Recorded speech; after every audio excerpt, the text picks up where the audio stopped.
Judges, and welcome to Supreme Court Latest and Landmark Cases, a new series by Legal Maestro Educators. आज के इस video में हम आपके लिए फरवरी 2024 के दो बहुत ही इंपॉर्टेंट और इंटरेस्टिंग जजमेंट्स लेकर के आए हैं. I am Sumedha Maheshwari and these are my qualifications. Additionally, I have appeared in several means and interviews for judiciary examinations and I am a faculty with Legal Maestro Educators. It is our aim to guide you to success in your judiciary journey. So let us begin this video with our very first case. Mamata Shailesh Chandra versus State of Uttarakhand. In this case, the appellant filed a criminal writ petition before the Uttarakhand High Court, praying for quashing of an FIR filed against her. इससे पहले कि Uttarakhand high court अपनी inherent powers का use करके FIR को quash कर पाता या उस रिट पिटीशन पे कोई डिसीजन दे पाता, इंटरेस्टिंगली इन्वेस्टिगेटिंग ऑफिसर्स ने चार्जशीट फाइल कर दी. अब चार्जशीट फाइल होने के बाद उत्तराखंड हाई कोर्ट ने इस रिट पिटीशन को डिसमिस कर दिया. It was held that the writ petition has become infructuous, क्योंकि अब जबकि चार्जशीट फाइल हो चुकी है तो हम एफआईआर को क्वॉश कैसे कर सकते हैं. But the appellant went to the apex court against this judgment in a special leave petition. Apex court की एक डिवीजन बेंच जिसमें कि जस्टिस अनिरुद्ध बोस और जस्टिस संजय कुमार थे, उनके थ्रू इस केस में जजमेंट आया. Let us understand the issue before the court and what was held by the apex court. The issue was whether High Court, under its inherent powers under section 482 of CRPC, can quash an FIR after a charge sheet has been filed. क्या chargesheet file होने के बाद भी high court FIR को quash कर सकता है?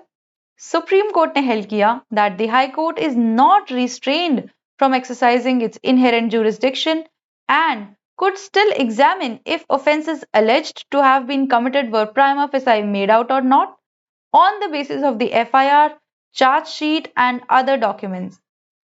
अब न सिर्फ एफआईआर बल्कि चार्जशीट जो प्रेजेंट की गई है और उसके साथ जो दूसरे डॉक्यूमेंट्स प्रेजेंट किए गए हैं, उनके बेसिस पर भी हाई कोर्ट ये डिसाइड कर पाएगा कि एफआईआर को क्वॉश करना है या नहीं. दिस इंप्लाइज कि चार्जशीट के फाइल हो जाने से हाई कोर्ट की इनहेरेंट पावर, उसका इनहेरेंट जुरिस्डिक्शन रिस्ट्रिक्ट नहीं होता है. So let us move on to another case. Sakhawat versus state of Uttar Pradesh. ये केस फ्यूचर जजेस आपके इंटरव्यू के पॉइंट ऑफ व्यू से बहुत इंपॉर्टेंट है. इस केस में एक ऑर्डर दिया है अपेक्स कोर्ट ने through a division bench consisting of justice Abhay S ओका and justice Ujjwal Bhuyan.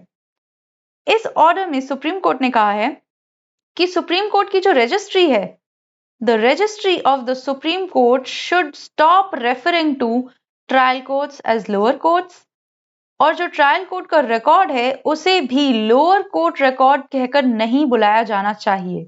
Instead it should be referred as trial court record और TCR.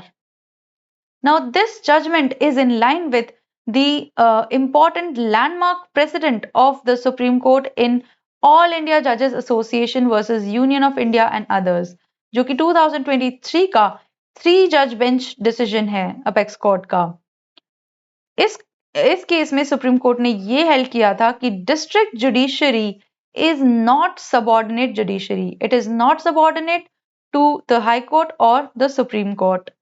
सो इसी जजमेंट की लाइंस पर अब जो है अपेक्स कोर्ट ने ये ऑर्डर दिया है कि रजिस्ट्री को भी ट्रायल कोर्ट्स को लोअर कोर्ट की तरह ट्रीट नहीं करना है. They have to use the nomenclature trial court and trial court record.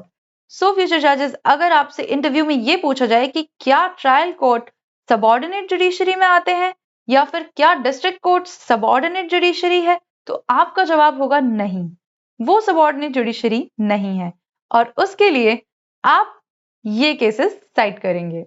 So thank you for watching this video and ऐसे ही इंटरेस्टिंग केसेस के लिए लीगल मेस्ट्रो एजुकेटर्स को फॉलो करें. Please like the video